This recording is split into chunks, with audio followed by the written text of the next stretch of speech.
we continue to use this book as a time machine, and we travel to 1913, which I think it's a year before the beginning of World War One.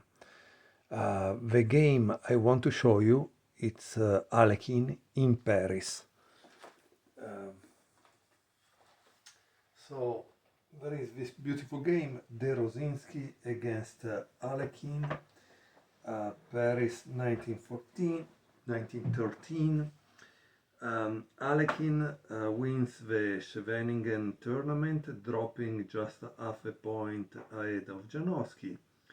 And in this year, Alexander Karpov, which is a prominent Soviet grandmaster who wrote this series of books, Think Like a Grandmaster, Train Like a Grandmaster, etc., is born. So in 1913, Karpov is born. What about the news from the world?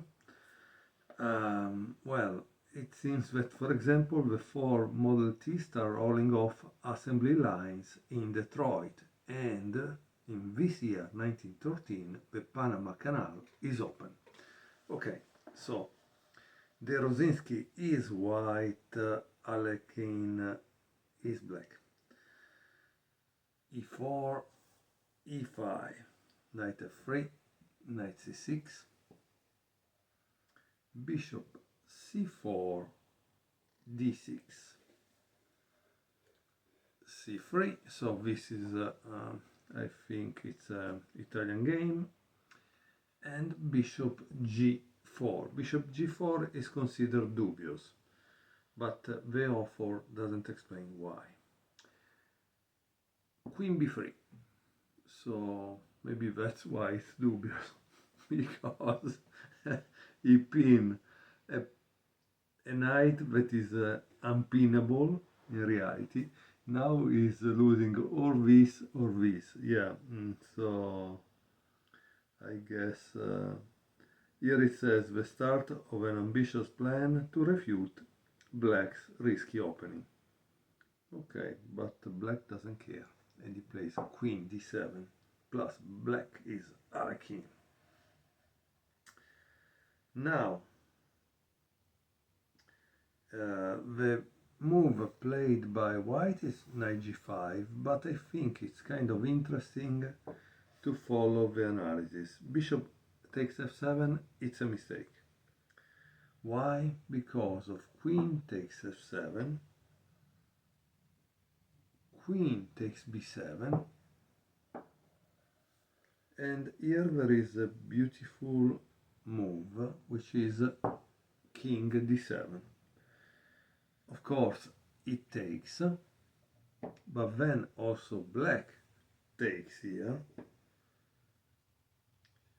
And what do you do now? If you take, it seems it's not good, because queen takes, rook g1, and then there is queen takes e4. So at this point black is really better. But it's an interesting position, I think. Okay, so let's return back. In this case, guys, I want to repeat the opening moves because it makes sense. It's just 4 or 5 moves instead of checking a diagram and see where the pieces go. So it was e4, e5, right? Knight f3, knight c6, and then here he played bishop c4, he played d6 like if it's a kind of Philidor, but he reiterates the idea of c3, so he can escape back and he can attack the center. And the dubious move bishop g4 because queen b3. And let's see. Now probably the most consistent move. So black plays queen d7 and white plays knight g5, but maybe it was better to take here.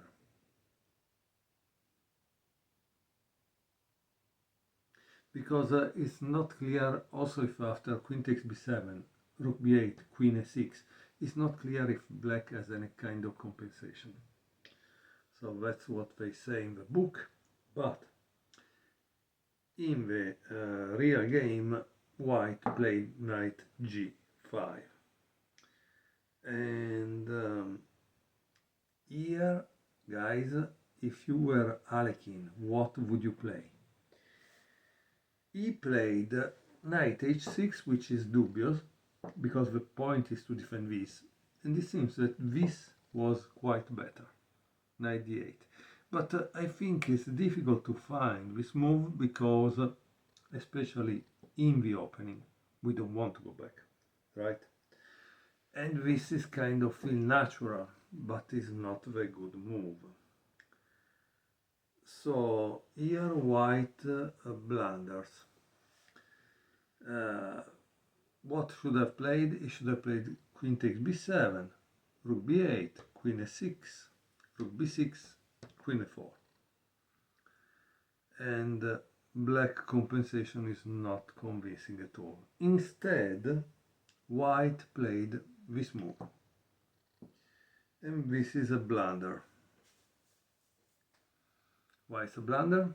Because after knight takes f7, knight takes f7,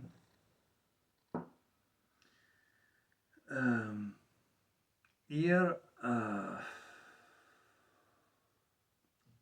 if you want, guys, pause the video and try to find what is the next move for black. Keep in mind that is not so straightforward. In the game, Alekhine played queen takes f7, which is not good. The right move was bishop e6, because it's a problem, right? Instead, he played this move, queen takes f7, and now, because black is not controlling everything like before, he takes on b7.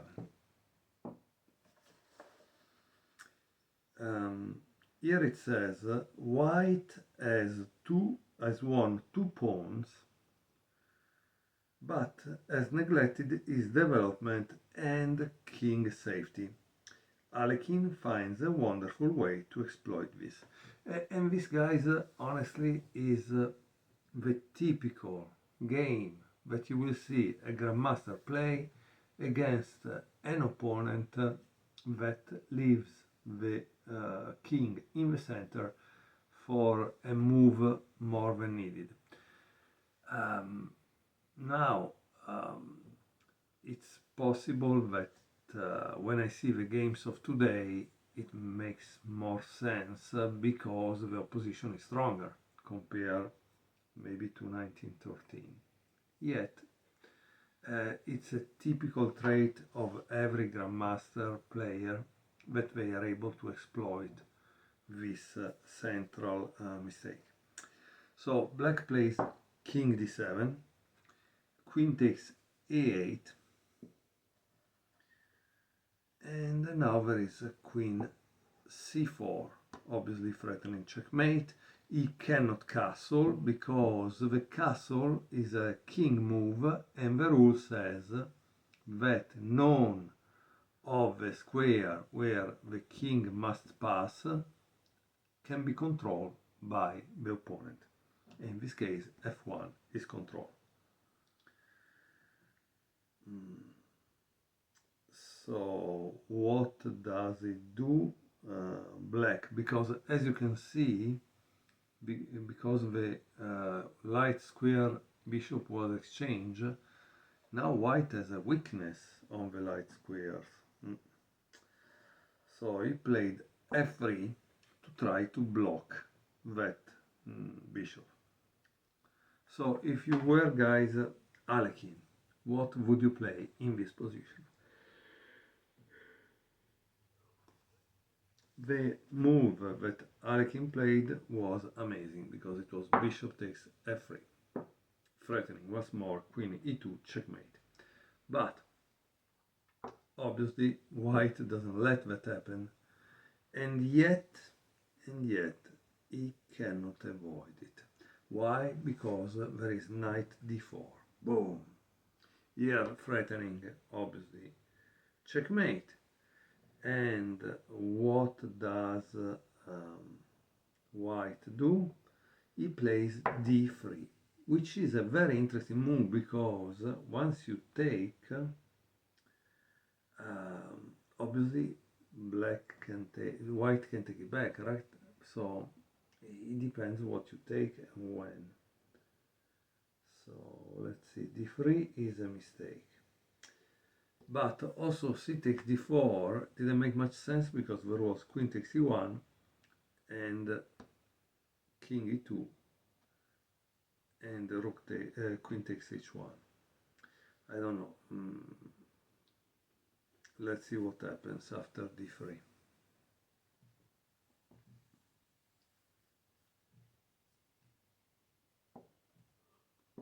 Queen takes d3.